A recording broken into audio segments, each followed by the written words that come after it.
আমি ইকরাকে সুইসাইড করতে ট্রিগার করি নাই, শি ওয়াজ ট্রিগার্ড। এবং এই বিষয়টা আপনারা, আমি যে স্ক্রিনশট গুলো প্রোভাইড করবো ওই স্ক্রিনশট গুলো দেখলে আপনারা বুঝবেন, যেখানে একটিবারের জন্য আমি ওকে কোথাও বলি নাই যে আমি ওর সাথে থাকবো না। আর আমার পুরো কনভারসেশনে আমি কখনো ওকে গালিগালাজ করি নাই, আপনারা সেটা পাবেন না। বরঞ্চ ও আমাকে অনেক গালিগালাজ করছে, অনেক উল্টাপাল্টা কথা বলছে, অনেক থ্রেট দিচ্ছে, অনেক কিছু করছে। তো আমি ট্রিগার করি নাই, আমি অন্তত চাই নাই যে ও সুইসাইড করুক।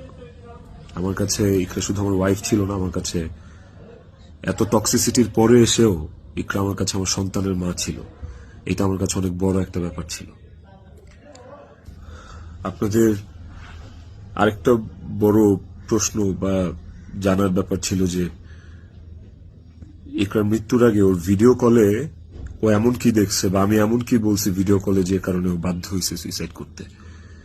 আপনাদেরকে যে স্ক্রিনশটটা দিব ওই স্ক্রিনশটটাতে আপনি নিচে গেলে দেখতে পারবেন যে একটা কনভারসেশনের পরে ওর সাথে আমার একটা 22 সেকেন্ডের ভিডিও কল। ওই 22 সেকেন্ডের ভিডিও কলটার বিষয় বলি।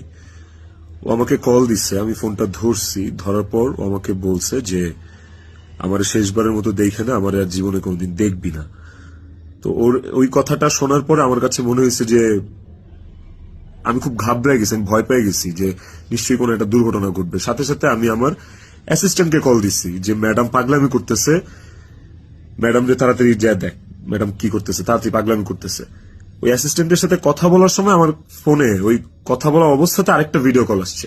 অ্যাসিস্ট্যান্টকে আমি হোয়াটসঅ্যাপে কথা বলতেছিলাম, মেসেঞ্জারে আমার কলটা, ভিডিও কলটা আবার আসছে ইকরার থেকে। তো অ্যাসিস্ট্যান্টের সাথে কথা বলতে বলতে ওই কলটা রিসিভ করতে পারি নাই। অ্যাসিস্ট্যান্ট ততক্ষণে ম্যাডামের ওখানে গেছে, আর আমার কলটা যেহেতু আমি ধরতে পারি নাই, তারপর আমি অ্যাসিস্ট্যান্টের সাথে কথা শেষে আমি নিজে কল ব্যাক করছি। তারপর আর ওই কল ওখান থেকে আর কখনো রিসিভ হয় নাই। তো আমার কথা হচ্ছে যে আমার কথা ভাবে নাই, মানলাম। আমার ছেলেটা রিজিক পর্যন্ত যে ওকে গেটে ধাক্কা দিচ্ছে, নক করছে, বলছে যে মা দরজা খুলো, মা দরজা খুলো। রিজিকের কণ্ঠস্বরটা কি ওর কানে যায় নাই? রিজিকের প্রতি কি ওর একটু মায়া কাজ করে নাই রিজিকের কথাটা শোনার পরে?